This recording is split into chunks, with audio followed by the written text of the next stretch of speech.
You're listening to Too Much on Her Plate, the podcast for smart, busy women who are tired of running on the hamster wheel and are ready to create freedom from overeating and emotional eating. I'm your host, clinical psychologist, author, and a smart, busy woman too, Dr. Melissa McCreary. You all, I have some stuff to talk about today, and it is so powerful. It is something that I think just about every woman needs to hear, especially if you are somebody who considers yourself busy. There is so much stuff that we just don't believe is possible, and we give up on ourselves when we don't believe things are possible, or there are things that we believe aren't possible for us. Somehow the rest of the world can have these things, but we are so busy and our to-do list is so important that they can't be possible for us. I just want to tell you that I just got off a coaching call with a client who was so busy and so overwhelmed 6 months ago that honestly, she could not think of having space in her life to do one thing for her. And we just had this incredible conversation, part of which was about how much more peaceful and calm she's feeling and how she's found these ways, simple ways, things that she thought were not going to make a difference, to slow herself down. And here's the thing that I wish I could just implant in everybody's brain, but it's not possible until you experience it for yourself. She has slowed down. She has allowed herself more space. And I said, well, you're not getting less done, are you? And she said, absolutely not. There is something so essential about giving ourselves the space to do what we need to do. And when we do that, it makes everything flow better. And it also can help us clear up a lot of patterns that we don't like in our lives with mindless activities or coping activities like overeating. So take a moment to listen to this episode because there's some really important stuff in here that is simple, but can have a huge impact on your life. In this episode, I'm going to talk about one of the most common setups for overeating, at least for busy women. And there's a very good chance that this is something that is happening completely outside of your awareness. Tell me if any of these sound familiar to you. A client I had just begun working with had been trying to lose the same weight for as long as she could remember. And what she couldn't get a handle on was emotional eating and overeating at night. She would eat the way she wanted to all day, eat well, follow her plan. But once she walked through the front door, her plans and her intentions with food, they just fell apart. Another client who travels a lot for work, she used to travel a lot for work, but at the time, she was stuck in a pattern of getting on track with movement and exercise and eating and taking time for herself. And then she would just see it crumble into inactivity and old habits and stress eating whenever she hit the road. And then there's someone else I worked with who was incredibly busy running her successful company. And she was hell-bent on making time for herself because she wanted to do better with her own stress and she wanted to have more fun. But no matter how firm her resolve to make these changes, after work, she'd hit this wall of exhaustion and not feel any ability to motivate herself to do the stuff that she knew would make her feel better. When I started working with each of these women, they felt trapped and frustrated with themselves and completely ineffective with the plans that they kept making over and over and over again to change. The thing is, their very different situations were being caused by the same problem. And it's one that I see creating a lot of stress, emotional eating, irritability, negativity, and a loss of confidence in the ability to make changes for many women. Let's talk about the power of transitions.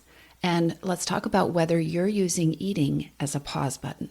When you're busy, the day can seem like an endless list of things to do, right? And you can feel like you're always racing off to do the next thing.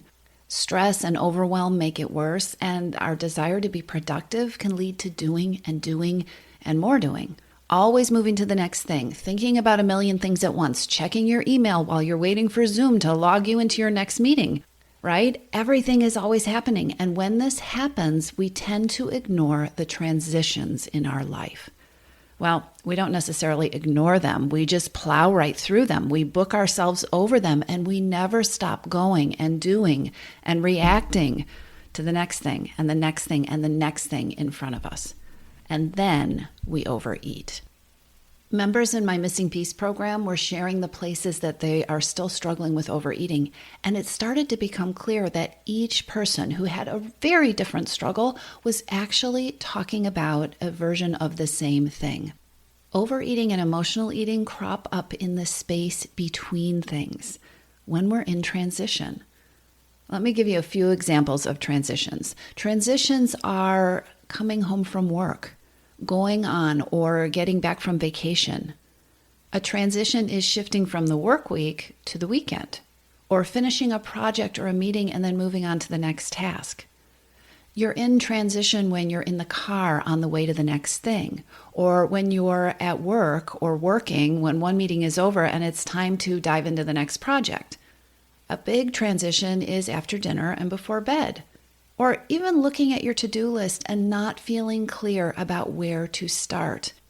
Transitions are a place of disruption between one pattern or flow, like being at work, and another. Arriving home or leaving your office and walking into the rest of your house and stepping into the things that you do there and the role that you have in that part of your life. Grabbing something to eat at these times of transition can be a reaction often made on autopilot.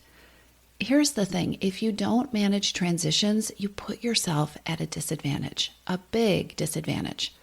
While productivity experts are absolutely clear about the importance of paying attention to transitions, busy high performers can be terrible at this. In fact, it's a major cause of getting caught in vicious cycles, ongoing patterns with overwhelm, overload, and overeating.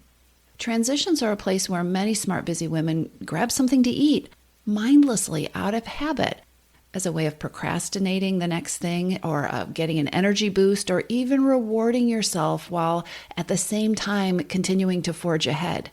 When you're in transition, you're not in the flow, you're not in the groove, and that discomfort, that can be another cue to reach for something to eat. But wait, there's even more. Busy people are not very good at paying attention to transitions. And by this, I mean not very good at pausing long enough to check in with yourself and do what you need to do to switch gears successfully to move into that next activity. There's a tendency to rush on to the next thing without even pausing to catch your breath. Or worse, can be a tendency to overlap activities, so there's no transition at all. That's what happens when you're always running behind or multitasking or using the non-existent time in between things to text or check your email or make a quick phone call. Forging ahead might feel necessary or it might feel productive in the moment, but not creating pauses and transitions in your day, it's a recipe for disaster. To repeat myself, by transitions, I'm talking about the shift between activities, or the shift between relationships or locations, and even the shift between lifestyle paces that happen for all of us all day long.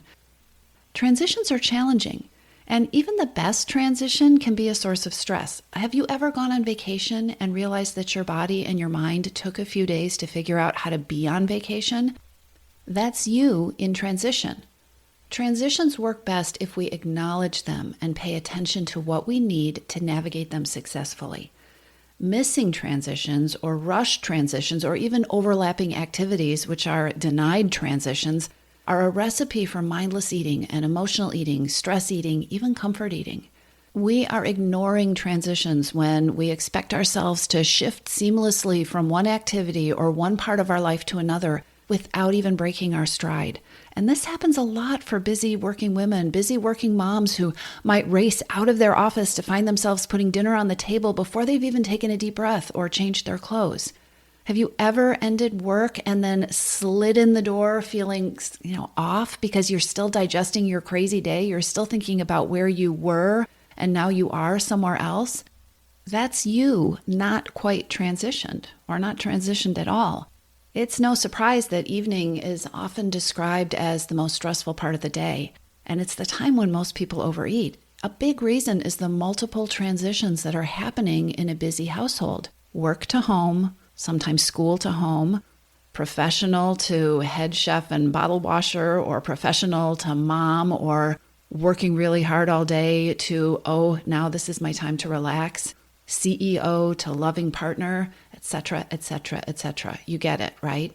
So how can you use transitions to change patterns of overeating and emotional eating? Let's talk about that. Here's an easy recipe for handling transitions without overeating. Now, for best results, I want you to resist the urge to overcomplicate this.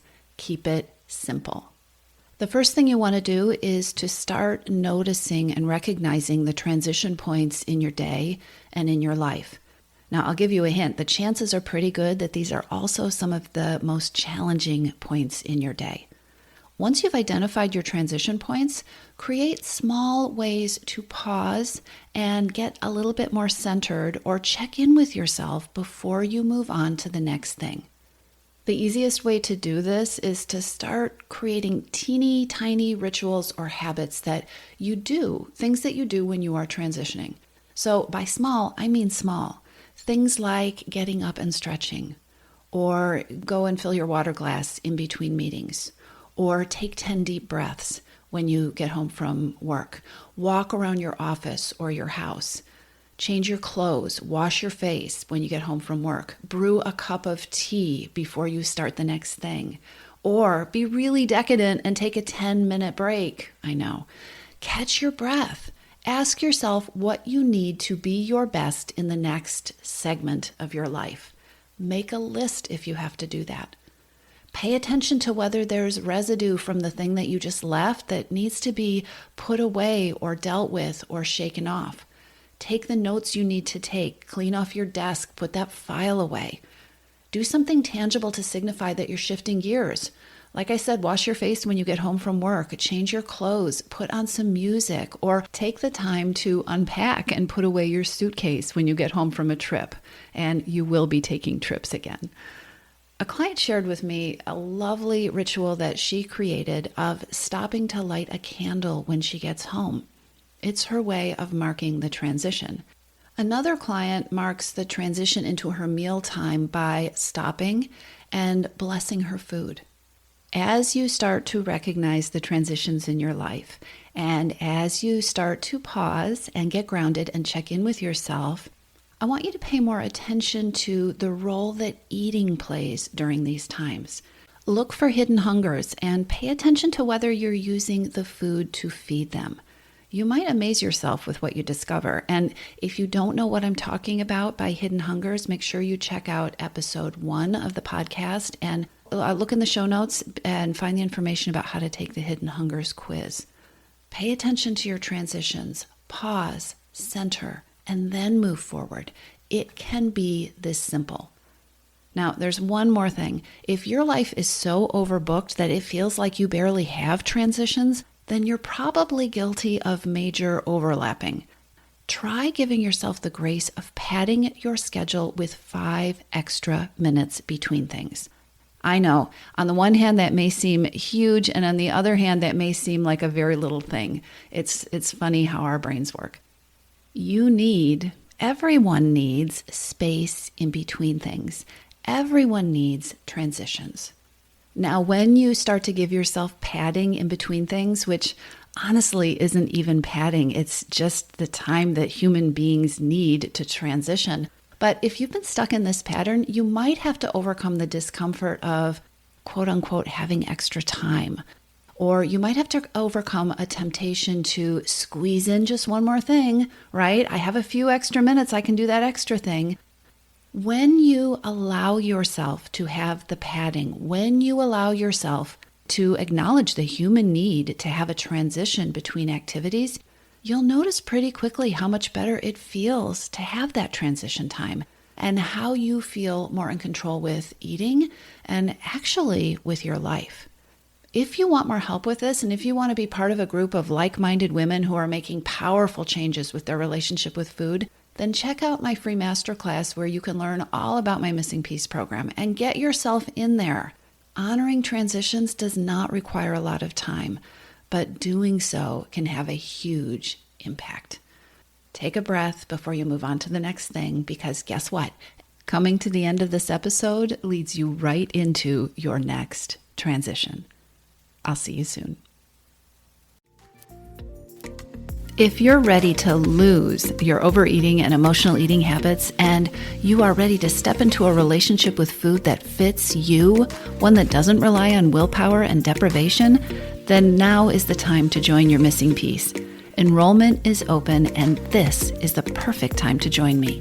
Go to toomuchonherplate.com/freedom, or just click on the link in the show notes. Your Missing Piece is the program where I show you step-by-step how to create freedom from overeating with a unique combination of psychologist-designed, personalized work with me, coaching, and smart strategy. You'll learn how to reclaim your power, ditch the diets, and create results that are built to last. Check it all out at toomuchonherplate.com/freedom, and I'll see you inside.